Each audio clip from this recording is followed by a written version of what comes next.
এর আগে কিন্তু দেখা গেছে রাজ্য পুলিশের যেমন 142 জন এবং কলকাতা পুলিশের একজন প্রায় 31 জনের মতো এরকম ওসি র্যাঙ্কের যারা ছিলেন তাদেরকে কিন্তু রদবদল করা হয়েছিল। এবার কি দেখা যাচ্ছে, তাদের মধ্যে 49 জন এরকম সাব ইন্সপেক্টর রয়েছেন যারা কিন্তু ওসি হিসেবে কাজ করেছিলেন, তাদের সেই জেলা থেকে সরিয়ে দেওয়া হলো এবং অন্য জেলায় পোস্টিং দেওয়া হলো। এবং নির্বাচন কমিশন নির্বাচন কমিশন এটা সতর্ক করেছে যাতে কোনোভাবেই নির্বাচন সংক্রান্ত কোনো কাজে কিন্তু তাদের একেবারেই কিন্তু ব্যবহার যেন না করা হয়।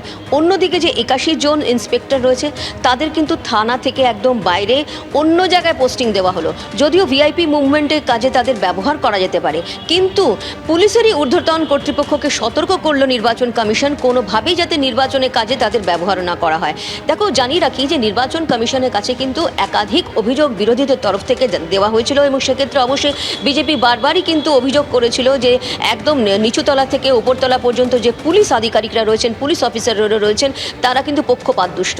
একাধিক অভিযোগ জমা পড়েছিল এবং অভিযোগ জমা পর আমরা দেখেছি যে যখন থেকে নির্বাচনের নির্ঘণ্ট প্রকাশ পেয়েছে সেখান থেকে পরপর কীভাবে পরিবর্তন হয়েছে, কিভাবে বদল করা হয়েছে।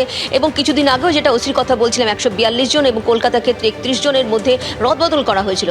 এবার দেখা যাচ্ছে তাদের মধ্যে 81 জন ইন্সপেক্টরকে এমনভাবে থানার বাইরে কিন্তু পোস্টিং করে দেওয়া হলো কোনোভাবেই যাতে নির্বাচনের কাজে যাতে যুক্ত না হতে পারে।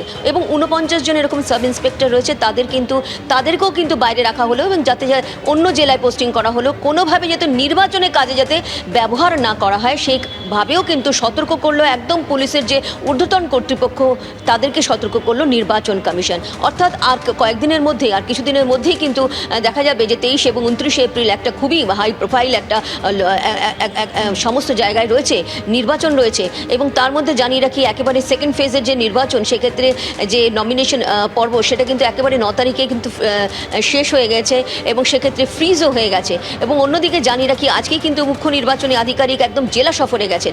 একের পর এক কিন্তু পদক্ষেপ নিচ্ছে নির্বাচন কমিশন। এখন দেখার সুষ্ঠু, অবাধ এবং শান্তিপূর্ণ নির্বাচন, সেক্ষেত্রে কিন্তু চ্যালেঞ্জ রয়েছে, সেটা কতটা কার্যকরী হয়। রুমা, ধন্যবাদ।